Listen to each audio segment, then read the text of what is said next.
Aristotle often walked and wandered while teaching or engaging in discussions.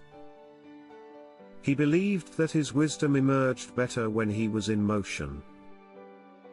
In his view, stillness did not suit deep discussions or wisdom.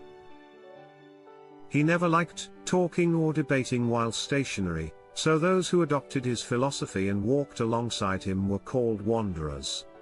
Later, these individuals were nicknamed Peripatetics, the followers who embraced Aristotle's philosophy on the move. Aristotle was born around 384 BC in the ancient Greek kingdom of Macedonia. His father was a famous royal doctor. Aristotle is considered one of the most influential and knowledgeable philosophers in history, earning modest titles like the Master and simply the Philosopher. However, he was truly more than these titles suggest. His most significant role was as the tutor of Alexander the Great.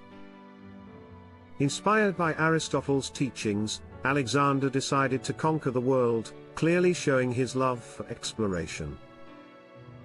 All of Aristotle's books are based on lecture notes.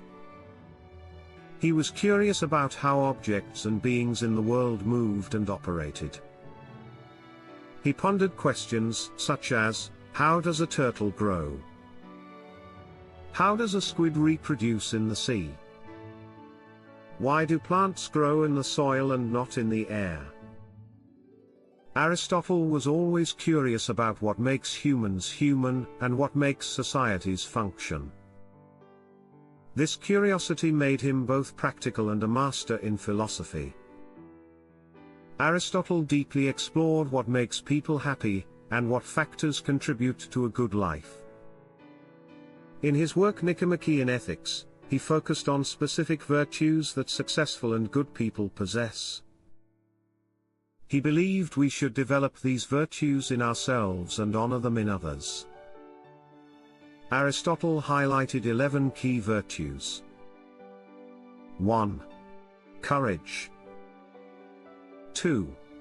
Temperance. 3. Generosity. 4. Magnificence. 5. Magnanimity. 6. Pride. 7. Patience. 8. Truthfulness. 9. Wit. 10. Friendliness. 11. Modesty. According to Aristotle, each virtue lies in the balance between two extremes, known as the golden mean. For example, in his section on conversational virtues, Aristotle discusses the art of conversation and explains when to be witty and when to be serious. He emphasized that a good conversation is an essential part of a good life. People lacking a subtle sense of humor often make mistakes. These individuals typically avoid social interactions and do not contribute much to life. They are easily offended and do not like jokes made by others, even though they themselves might make jokes. On the other hand, some take humor to the extreme. They cannot resist making jokes, caring little about whether their words are appropriate. Therefore, the virtuous person finds the middle ground, witty, yet tactful.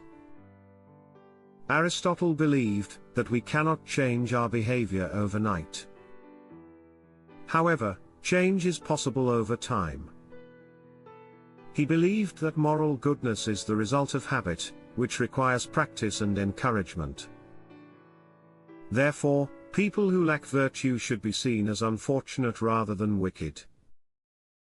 What they need is not punishment or imprisonment but better teachers and more guidance. Next, what is art for? At that time, tragedy was the most popular form of art. Athenians watched bloody plays at large open-air theaters during community festivals. Names like Aeschylus, Euripides, and Sophocles were well known. Aristotle wrote Poetics, a guide on how to write great plays offering many valuable tips. For example, he suggested using two key elements. 1. Peripatetic, a sudden reversal of fortune for the hero. 2. Anagnoresis, a moment of dramatic revelation when the hero realizes their life is a disaster. But what is the true purpose of tragedy? Why does a community come together to watch the suffering of the main characters?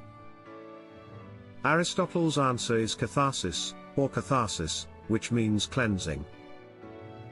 In this context, it refers to purging our emotions, especially our confusions around fear and pity. Aristotle believed that tragedy reminds us that terrible things can happen to good people.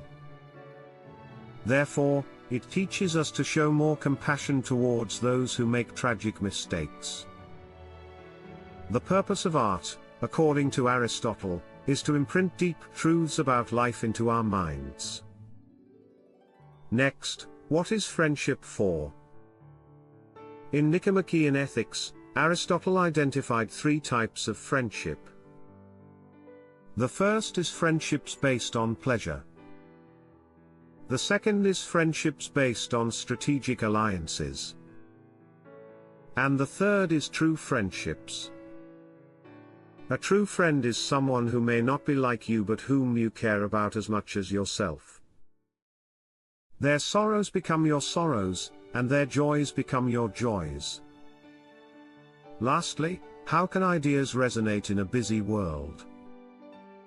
Aristotle was intrigued by why the best argument doesn't always win a debate or a battle. He sought to understand why this happens and how to address it. In Athens, many decisions were made in public meetings, where orators competed to sway public opinion. Aristotle observed how audiences and individuals are influenced by many factors that do not strictly engage with logic or facts. Aristotle developed the art of rhetoric, the art of getting people to agree with you. He wanted thoughtful, serious, and well-intentioned people to learn how to be persuasive, to reach those who don't already agree.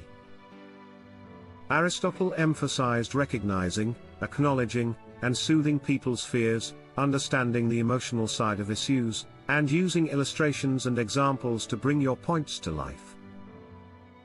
In this way, ideas can resonate in a busy world. If you enjoyed this video, don't forget to subscribe to my channel. Also, check out my previous video on why Socrates disliked democracy. Thank you for watching.